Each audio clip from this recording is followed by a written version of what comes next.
Hello, hello. This is our weekly broadcast where we discuss search and AI optimization. They are both very overlapping these days. So, most of our live sessions are about both somehow. I'm Anne Smarty. I have been in SEO for more than 20 years. I have seen it all. It's definitely moving faster than ever these days. So, this is why we're doing this weekly broadcast to keep you up to date with everything that's changing and everything that's working for both SEO and AI. SEO for AI. With me today and always, April. She's our director of social, and we both work at Smarty Marketing. This is the agency that I co-founded, and it's been 2 years now. We're still pretty young, but going strong. um, we are based in New York, and we provide all kinds of SEO services, including roadmaps, audits, AI optimization, geo, if you like to call it that way, um, link building, which is something we are going to talk about today. How to do that right and how to do that for AI, not just backlinks. So it is much more than backlinks these days. Before we start, a quick update from our diverse industry. Last week, ChatGPT launched another pre-holiday feature that is called shopping research. I was able to play with it. It's almost like deep research that they used, that they had introduced previously, but they say it's a different model, and it is also better personalized. With more you do, with more you search, and in the future it will include the instant checkout where you can buy products right from ChatGPT. It's interesting because it does shorten the buying journey even more. It does in-depth research. It is looking almost always at reviews. That is something that I saw when checking that. It uses more fan outs, and I also noticed that those fan out queries are longer tail than before. So it is trained to dig deep and suggest products based on your prompt and based on your previous searches and previous buying decisions. Very interesting. Another interesting finding that I cannot there is no study about that, but that is something that I noticed as well. It's very much depending on Google's shopping results. Almost all the products that it is researching are ranking in Google Shopping tab and in Google Organic. This is something that is very important if you didn't optimize your shopping feeds previously. That is a good reminder for you to start doing that. We discussed that previously. Check out nsmarty.com. We have a huge archive of all the new introductions from Google and ChatGPT, and one of those was exactly about instant checkout and how to optimize your shopping feeds to conversational searches, everything that make them more detailed, make them more problem solving, not just product names, but also what exactly they are best for and who they are for. So make sure to check that out. It is a good reminder for you to start doing that. As a reminder also, Google did introduce its own shopping research, instant shopping research, instant checkout / shopping research 2 weeks ago in AI mode. So now people can also get suggestions for products there as well. And of course, they are also very much organic search driven. So SEO remains fundamental to findability. Yesterday, I saw a new research from, I think it was SEO Clarity, on how 1/3 give or take URLs that are appearing in ChatGPT are not actually ranking in search results anywhere. This is something very arguable. I brought this up before. By the way, please check out my own subreddit where I curate all these studies and all the new features in AI and SEO. SEO for AI world. I hope someone will link to that in the comments. SEO for AI, the name of the subreddit, and this is where you can be up to date with all new that is happening in our world as well, much more detailed than these broadcasts that are less overwhelming. So if you need more, please join the subreddit. So in that subreddit, I did talk about that previously as well. This is not the first study that is about overlap between organic search results and ChatGPT citations. In my experience, when I prompt ChatGPT, I also always check the fan out queries that it is using for searching. If you search for those fan out queries in Google, the overlap is amazing. Most of those URLs do rank not just in Google, but on page 1 of Google. Where I think the huge difference sometimes occurs, and that is something I manually researched as well. Again, shared all of that in my subreddit. The overlap is, and someone, not many people remember about that, is that OpenAI has a lot of partnerships with publications. And I think those URLs that may not rank in Google may be, in many cases, coming from those publications, and it is not that obvious. Remember, most of those publications syndicate a lot of content, and that's why it doesn't rank. It is not original content, but it is somehow going right into ChatGPT. And another interesting thing is that those publications that partner with OpenAI get access to analytics to how much the URLs were cited in ChatGPT. Also share that in my subreddit. That is a very interesting feature that only partners at this point have access to, but our suspicion is that at some point OpenAI will make it public to everyone to see where and how the URLs are cited. From what I understood, there are no prompt information. It's more like if you if you rank in Google Discover, you will see similar results there. They only report on number of views, number of clicks, but you will not know exactly why and which prompts the URL was cited for. A little bit of analytics is better than nothing, so I hope ChatGPT will launch that feature for everyone, not just for their partners. With that in mind, and let's not also forget that ChatGPT personalizes results very much. So many fan out queries and many citations could be personalized to you. So that is where a huge overlap in between ChatGPT citations and Google may be coming from. Regardless, Google is still fundamental. If you rank in Google, you have very good chances to be cited by ChatGPT. You can test that as well. If you test something, please send me your test results, and I will check on my end as well to see how much different the answers are for the same prompt and citations are as well.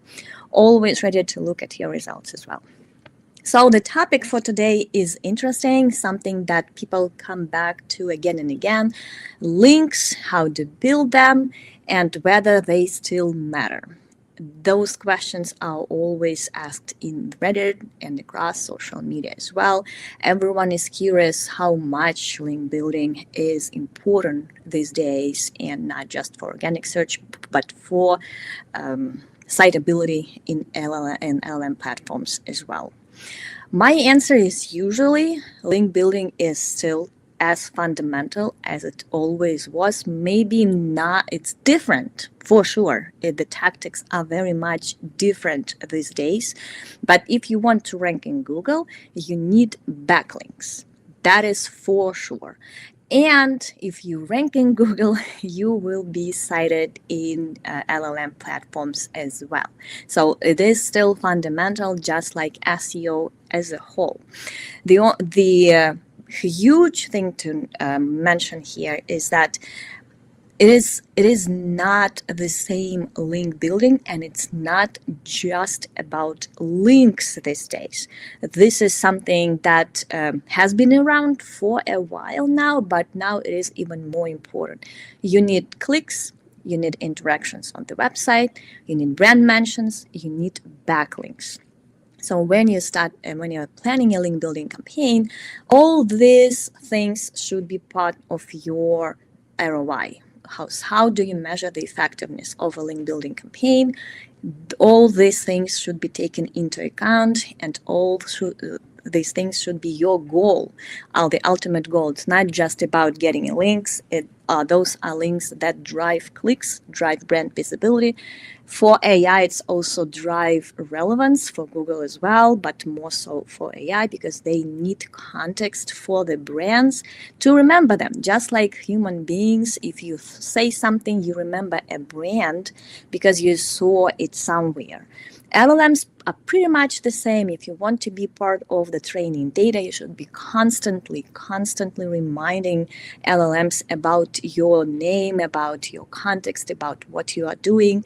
And link building should be part of that strategy as well. Because if you just have links, LLMs will not care as much about that. Google may. LLMs will not. They do not have links as the factor, as the ranking, as part of their ranking algorithm. Relevance is their number one factor that they care about.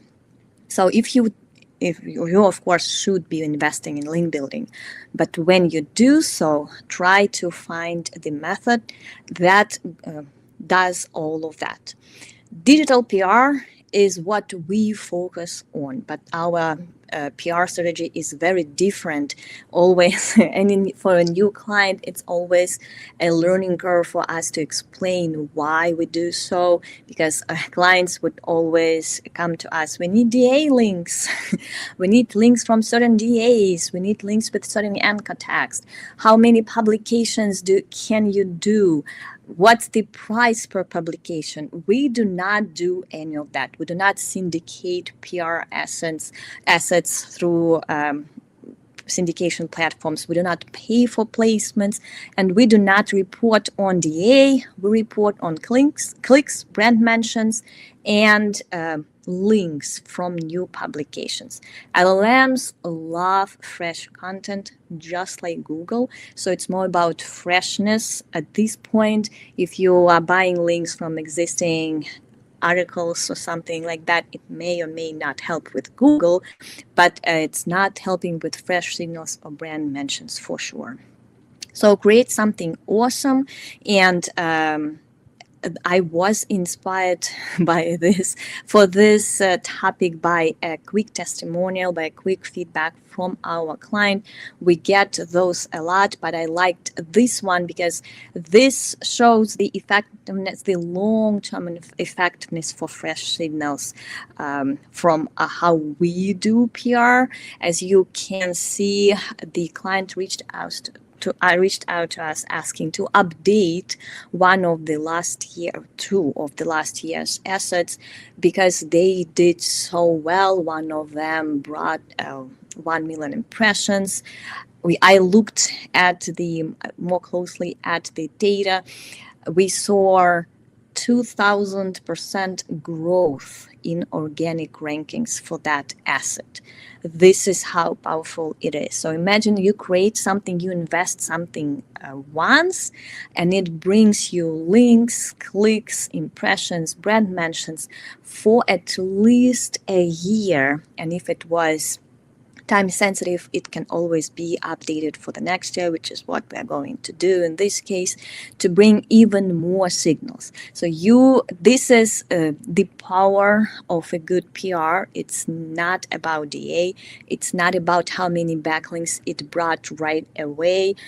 I think that after active promotion for that particular asset, there were like 30 links, and now it has 200 links, and most of those from fresh publications, just because the journalists and content writers were able to find that asset through organic search. So how do we do that? I think the brainstorming is the first most important step here, something that many people miss because they think that it's more about outreach, it's more about active promotion. In our case, during the brainstorming, we think about too many things to create the list of ideas for the client. One of them is always originality and uniqueness. The other aspect is always relevance, because we do want that asset to be talking about pain points or some interesting facts that are relevant to the client. We want those backlinks to be very relevant. The third one is organic search potential. We do always find infographics or topics for infographics that can rank. We want them to be findable many months after the publication. And the fourth one is the visual potential, how you can visualize it. And we do create infographics. They are very data-driven, and we want them to rank. And because they are images, there are many more channels where this infographic can be discovered through image packs, image search, and Reddit. We also think about Reddit a lot, how well this asset could do on Reddit, because we want also those signals as well. As you know, we talked about that a lot. Reddit is a huge influence on LLM training data. ChatGPT and Google both have direct access to Reddit, and they are able to use that data for their training, pre-training and training data as well. So we want our clients to be on Reddit, and this is one of the best ways. We want them to be discussed in a very neutral way, not how good or bad they are, but what the research that is officially clients is about, and which findings are interesting and angles are interesting there. We talked about Reddit a lot. Again, andsmarter.com. You can check how we do Reddit marketing, or how you can do it, reputation management, viral marketing on Reddit. We do all of that, and our PR campaigns always align with Reddit. There is always Reddit promotion as well. So with all of that, 5 things, brainstorming is not easy. When you think about that, you have so many things to take into account and so many goals to achieve. Brainstorming is crucial step. Luckily, we have a team that have been doing that for, I guess that's 14 years now. I think I was saying 13 for a couple of years now. For at least 14 years, they have been doing that, so very good at that. If you need help with your PR campaigns, or if you need help brainstorming, I'm one quick call away. On our site website, Smart Marketing, you can find a link to schedule a free call. No strings attached, as I help everyone as much as I can. So check it out and get in touch, and we will be able to help. Even if it's just help you brainstorming, you can take it from there. So this is the PR campaigns that we do. Of course, there are many other ways to do that. I'm sure there are many good ways as well. But our goal is not just one active promotion, but also visibility and continue ongoing signals after that active promotion. And not many companies that do PR actually take into account how long term that asset or that news or that article can be. We always think about that. It's very important. We have found that those organic signals are not just fresh because they are ongoing, but also in the long term, it becomes much more affordable. So you don't have to keep paying for something. One good asset can bring you great signals on a long-term basis. With that, I'm ready for your questions. I know April has a few, which she can also answer or help me answer because she's the pro here. She is doing all the steps from for each campaign. So she's very good at brainstorming, doing research, data research, promoting on Reddit. So she's involved in all of those steps, and I'm sure she can give us some insights as well. First, we have a question from Alan. What are the best backlink platforms? Reminds me of a platform that I once founded that was the best. I really don't know at this point. We are not using any platforms. We do everything manually, including journalistic outreach and Reddit and data research. We're not even using AI for any part of those campaigns. It's all manual work and it's all organic. If you I've never been a huge fan of platforms, except for the one that I owned, just because it's always interesting neighborhood. I'm sure if a site is part of the platform, Google knows all the backlinks coming from that website are not exactly organic. So we've been shying away from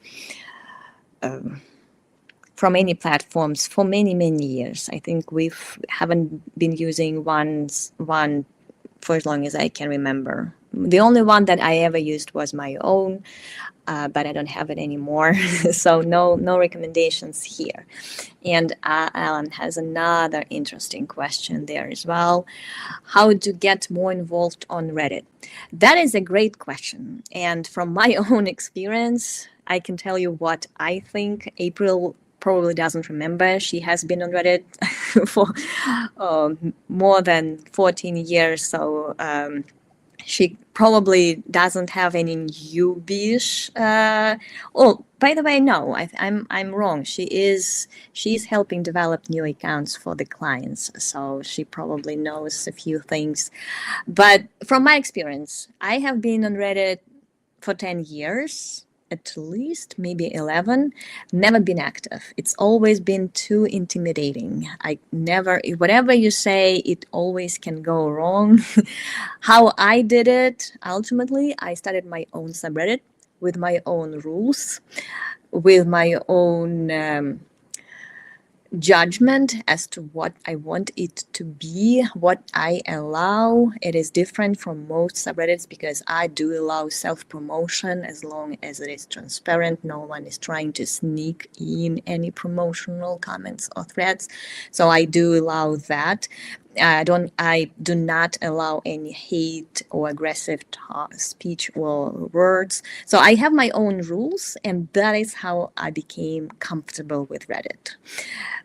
Probably not for everyone. We start subreddits for clients, and I always tell them when you have your subreddit, that's when you start enjoying Reddit.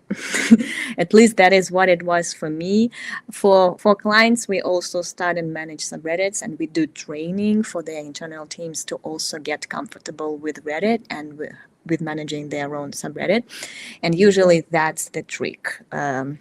Because inside your subreddit, you have all the control that you want. You may not be, you are comfortable with what you say as long as you are transparent, saying this is our official subreddit or this is my subreddit and my own rules, and you're not trying to sneak in any promotion which is not obviously promotion, or don't take any sponsorships or things like that. As long as you are being diligent, transparent, I feel like this is the trick to Reddit, is having your own space where you can be you, and you can be you can promote yourself as long as you say this is my subreddit and this is its goal. You can allow other people to promote themselves, fine too. So at least this is my perspective. April, if you have anything to add there, is always always welcome. She's much more active on Reddit than I am. Well, like you said, like just being like I guess transparent about what you're doing really works on your own subreddit. I mean, it works in general, especially more so now that Reddit's becoming so popular with like language learning models and it's like all over the place. Redditors themselves are like getting more like more paranoid about being marketed to. I feel like because they know that's happening more now. So like you kind of just want to approach it and like as like a human being, like go to start like to build up your account. You can go to like communities that are like relevant to your brand or like relevant to you that you find interesting, and just start participating like other Redditors do. Like participate in conversations that you would enjoy, like insights that you unique insights that you have. Like Reddit really likes unique experiences, so you can share your own thoughts and share what you are good at. Like there's great subreddits to like start building your account would be like Ask Reddit. You can go to Ask Reddit and just answer some questions that appeal to you. That's a really good one to start getting conversations going and stuff. And just go to like communities that are relevant to your brand, see what's like interesting there, see what you can contribute to. Like you can also get inspiration for like content that would be helpful for like different communities that are relevant to your brand. Like Reddit isn't always like so anti like being they're not always like so against being advertised to. Like if they usually hate it if you're like hiding it. Like if you're trying to be sneaky about it, then they'll come after you. But like if you're like kind of like upfront about what you're. I mean, it can't be all that you do on Reddit. Like it has to be like a balance of like self promotion and your own like and actually be contributing to the community. You can't just go on Reddit and dump links and like share all your stuff and then not really contribute. It's just like it's supposed to be a community, so you just want to be a part of the community in any way that you can. And yeah, just be genuine. Really, that's like the biggest tip I could give. Yep, and don't use AI to generate comments. Reddit absolutely. This is and it is always so obvious. It's amazing. Even when I moderate, I used to be a little more like softer when moderating. I started my community maybe 3 months ago. At this point, maybe 4. I lost track. And I used to be very, oh, should I allow that? Should I allow this? And now when I'm all spammed with those AI generated stuff, I just remove. And now at this point I remove. I used to be only contributing and not moderating that much, and now I moderate more than I actually contribute myself, because that's so much AI generated things I get. So please don't do that. Just be authentic. Be open about what you're doing and share actual unique first-hand experience that you have in the industry. I guess that's what it is for. So just talk about from your own experience, and you will be fine. But also for all the brands, official brands who are trying to build visibility there, I feel like it is more difficult without having your own space, because it can still go wrong if you try to comment somewhere from the official account. It can go wrong, and you need official place there, because that's LLM food, that's organic search food as well. But it is not easy. I feel like the getaway to being comfortable on Reddit is try and manage your own things there, your own little channel. Can be little, can be huge, depending on your brand niche, because sometimes it's not as much you can say about the topic. So even if you contribute there weekly, it is still fine. You don't have to be like there every day, but it is a good way to get comfortable, to understand much more about Reddit and be more braver there. Just be, how do you get people to visit and use subreddit? It does take time. What I did was definitely sharing what I said on Reddit and inviting people to contribute and join through social, and cross-posting to other, being active outside is also important. Just don't try to rush it, because new subreddits just trying to cross-post a lot will raise quite a few flags, and it will take time for you to understand cross-posting friendly subreddits too. Even I'm still not there. Sometimes subreddits allow cross-posting, but they don't like them for some reason. I don't know why they wouldn't disable them if they don't want cross-post. So it's a learning curve for sure. But once you are there and you start experimenting, just don't experiment too much, because it's too dangerous at the beginning. But when you start slowly experimenting and seeing what others seeing, you will see organic growth for your subreddit. It will start. It will be showing up in people's feeds. It will be everywhere in Google at some point. So organic growth will be there. It's not as difficult. Just takes a little bit of time.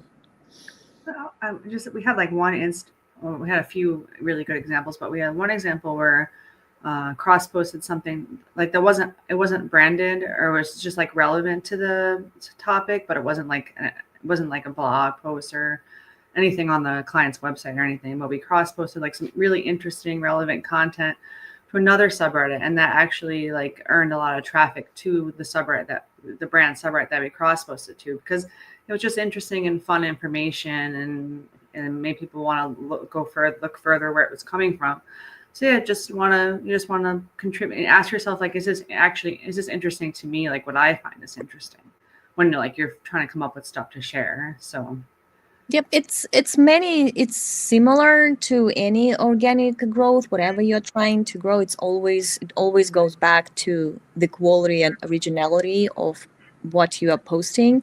It's just on Reddit, it's a little bit different, because you cannot just post whatever is on your social, because Reddit is overwhelmed with content. So you do need to think an extra mile. Think how original is that? How unique is that? How interesting is that? It's a little bit of learning curve for sure, but it doesn't take a ton of time to see it grow organically. After a few months, you will see people just join from their own personal Reddit feeds, because Reddit starts showing those threads to them organically.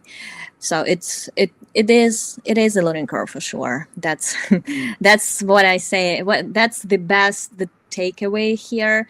Just like with any organic growth, it takes time to figure this out, but it's very rewarding when it starts growing organically. With that, thank you so much for joining us. I hope that our session inspired some new campaigns for you and some new things to try. That is our goal all the time. Please join us every Wednesday, 1 p.m. EST, for a quick lunch talk about something interesting in AI and SEO. And subscribe in smarty.com to know what we are discussing every week, and have the link to join us and ask your questions. Thank you so much for the great questions. And if you have more, post them in comments. We'll go ahead and answer them afterwards. Thank you, and have a great week, everyone. Thank you, April. Bye, everyone.